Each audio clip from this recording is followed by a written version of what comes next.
Bonjour, je suis Louis Duruflé et je vous présente les L du patrimoine, un podcast réalisé par la Direction régionale des affaires culturelles Hauts-de-France, la DRAC, et le studio Flamboyance. Découvrons ensemble des femmes qui travaillent au service régional d'archéologie des Hauts-de-France, à Amiens et à Lille. Bonne écoute. Céline Turblin, ingénieure du patrimoine à la conservation régionale des monuments historiques de Lille. Donc il y a deux grandes missions, ce qu'on appelle le contrôle scientifique et technique. Donc concrètement, en fait, j'apporte une expertise technique en matière de travaux de restauration sur des monuments historiques. Donc les porteurs de projets, en fait, ont des intentions de faire des travaux et on les accompagne sur ce volet technique dès leur intention de faire des travaux jusqu'à la réception de chantier. Ça passe également par une autorisation de travaux qu'on instruit. Donc on est surtout en lien avec des architectes et des entreprises spécialisées sur les monuments historiques et le but est surtout de s'assurer que les travaux sont faits en respectant, on va dire, la valeur patrimoniale qui a été l'intérêt de la protection et surtout de garantir des savoir-faire traditionnels en termes de travaux. Et la deuxième grande mission, c'est également la conduite d'opérations sur les monuments historiques qui appartiennent à l'État. Donc ce sont des édifices propriétés du ministère de la Culture pour lesquels les techniciens et les ingénieurs sont amenés à assurer la maîtrise d'ouvrage, c'est-à-dire qu'ils ont en charge la réalisation des travaux qui permettent de maintenir donc ces édifices en bon état de conservation. On est le porteur de projet que nous on aide quand le porteur de projet est autre, et là on est uniquement sur une assistance. Là c'est nous directement qui sommes le décisionnaire, le propriétaire, donc c'est nous qui avons la charge de réaliser les travaux. Bien sûr nous les réalisons pas en interne, nous faisons appel à des architectes, qui ensuite architectes font appel à des entreprises spécialisées. D'un point de vue du genre, comment parleriez-vous de votre métier ? Je pense que dans l'inconscient collectif c'est quand même encore très masculin, parce que c'est des métiers de la filière technique. L'appellation ingénieur renforce ce côté très masculin. Maintenant, je pense que la réalité est quand même bien différente, en tout cas dans la fonction publique, où je regardais par exemple le dernier concours où je suis issue, donc 2017, donc d'ingénieur du patrimoine. Je ressortais un peu les candidats qui ont été admis, et sur 21 admis, seul un tiers étaient des hommes. Et je pense qu'on est à peu près sur le même ratio pour les concours de techniciens des bâtiments de France. Donc non, dans les faits, c'est un métier qui se féminise énormément. Pour la fonction publique, après, je pense que les hommes sont peut-être plus orientés vers des cabinets d'archi ou des bureaux d'études structure, ingénieurs ou ces choses-là. Je me l'explique pas trop, mais je pense que les hommes sont pas spécialement tournés vers la fonction publique. Donc après, oui, sur les chantiers, les entreprises d'architectes sont beaucoup des hommes. Donc c'est sûr, quand on arrive sur un chantier au haut d'un échafaudage, qu'on est une femme en plus jeune, je pense que ça peut peut-être parfois un peu étonner, surprendre. Mais après, je me suis jamais mal sentie sur un chantier ou quoi que ce soit. Les architectes qu'on côtoie, de toute façon, c'est des partenaires de travail très réguliers. C'est souvent bienveillant. Donc je pense pas que ça soit l'homme ou une femme, c'est peut-être parfois l'âge au contraire qui est peut-être plus délicat à gérer. Parce que quand on est en face de nos architectes de renom qui ont 30, 40 ans d'expérience, on va pas leur apprendre leur métier concrètement. Or, on est quand même là pour s'assurer que les travaux soient bien faits. Donc il y a une espèce de jugement, de veille. Céline Turblin raconte les prises de position du ministère. Je sais que le ministère a obtenu le label égalité, diversité, si je ne dis pas de bêtises. Le ministère de la Culture a été le premier ministère à avoir obtenu les deux labels Égalité et Diversité de l'AFNOR, l'Association française de normalisation. Ces labels attestent de l'exemplarité de la volonté d'une organisation, selon un cahier des charges constitué par l'État, les professions et les partenaires sociaux. Ce label a été décerné en 2017. Donc je pense qu'il y a quand même une vraie conscience au sein du ministère et de manière générale, de toute façon, sur l'égalité homme-femme. Je sais qu'il n'y a pas très longtemps, il y a eu diverses interventions, notamment sur la diversité, mais pas tant que homme-femme après. Donc oui, je pense qu'il y a quand même une prise de conscience de manière générale, et de toute façon, la société nous force à prendre conscience de ces sujets-là. Vous pouvez me raconter votre parcours ? Alors, ingénieure du patrimoine, 3 ans. Je suis sortie du concours 2017, donc le dernier concours en date. Avant, j'étais au service de l'architecture et du patrimoine, service qui était en Haute-Savoie, donc à la ville d'Annecy. Et ce poste-là, je l'ai eu suite à un concours catégorie B, qui est un concours qui s'appelle Technicien des bâtiments de France. Et avant ça, donc j'étais encore en études, donc un master professionnel en valorisation du patrimoine à Aix-en-Provence. Et avant le master, une licence Histoire de l'art ici à Lille.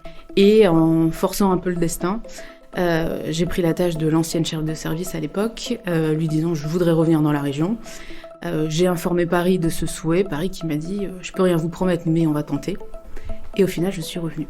Donc il y a les règles et après il faut un peu se donner les moyens d'arriver à ses fins. Faut tenter le coup quoi. Donc là, j'avoue que j'étais quand même très chanceuse de revenir ici. Oui. De toute façon, la fonction publique, il faut être mobile, c'est une des grandes règles. Il faut l'être pendant la phase des études parce que c'est des masters ou des licences professionnelles qu'on a du mal à trouver parce qu'ils n'ont pas d'appellation commune. Donc c'est pas toujours évident pour les étudiants de s'y retrouver. Donc ça demande forcément une mobilité. Et puis une fois qu'on passe des concours, qui dit concours notamment en externe, dit forcément une affectation quelque part, qui ne sera pas forcément la région d'attachement. Donc c'est une des grandes règles, faut l'accepter en arrivant dans la fonction publique. J'ai eu plutôt de la chance où je vais trouver ma vocation assez rapidement. Je crois que c'est un peu l'avantage de pas être un très très bon élève, de manière générale, où on fait du coup un peu par déduction en se disant tel secteur je n'aime pas, donc bon, voilà, après certains secteurs se dessinent. J'ai toujours été une grande fan d'histoire, de manière générale. Au lycée, j'ai fait la spécialité art plastique. Donc voilà, le milieu artistique de manière générale me branchait aussi. Donc après, bêtement, voilà, histoire, art, histoire de l'art, pourquoi pas. Donc fac d'histoire de l'art, bien que je voulais faire l'école de Condé au début pour être restauratrice de tableaux. Donc histoire de l'art, spécialité architecture médiévale, où là j'ai rencontré un prof exceptionnel qui a été quand même très déterminant dans le choix de la carrière. Donc son nom Arnaud Timbert, qui est docteur en histoire de l'art médiéval, que j'ai eu donc en prof en licence 3 et qui, lors d'un cours, je me souviens très bien, c'était un vendredi matin, nous a sorti une phrase toute bête, mais qui pour moi a vraiment résonné. Il nous disait si je n'avais pas fait de la recherche, je serais allée travailler au monument historique.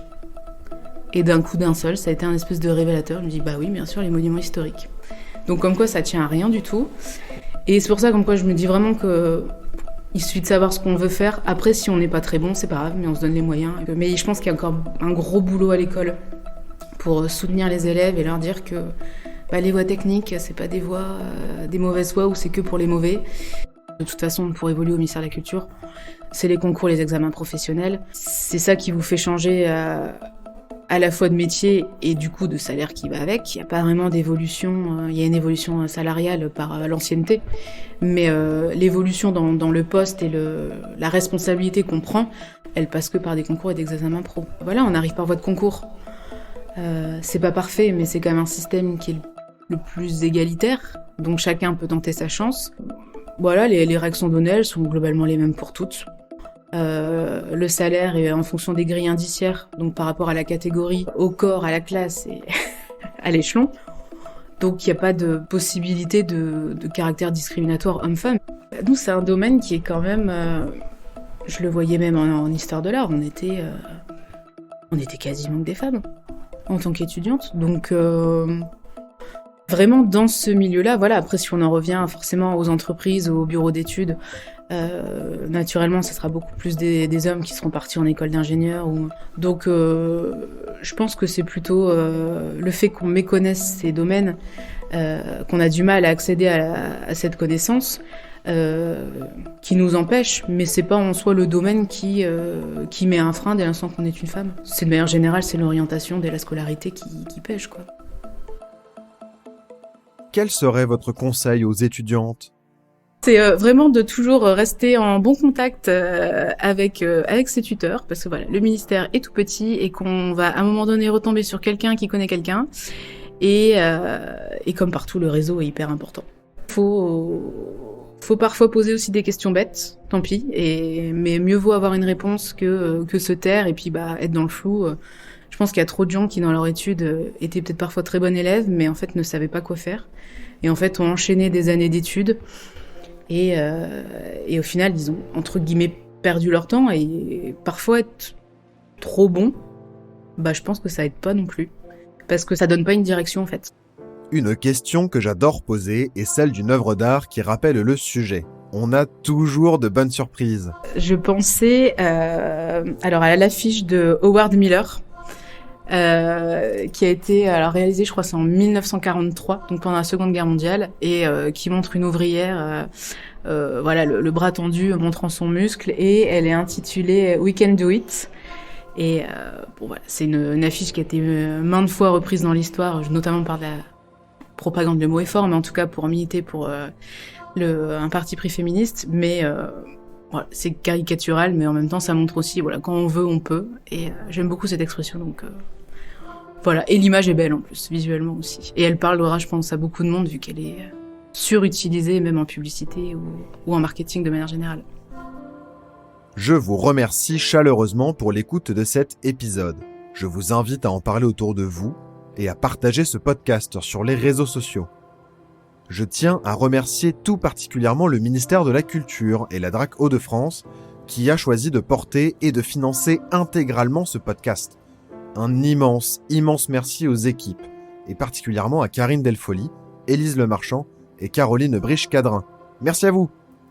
Ce podcast a été réalisé par le studio Flamboyance, produit par Louis Duruflé. Toutes les musiques sont de Unicorn Heads. Vous trouverez plus d'informations sur les labels Égalité et Diversité sur le site du ministère de la Culture et sur celui de l'AFNOR. Les liens seront présents bien évidemment dans la description de cet épisode. À bientôt!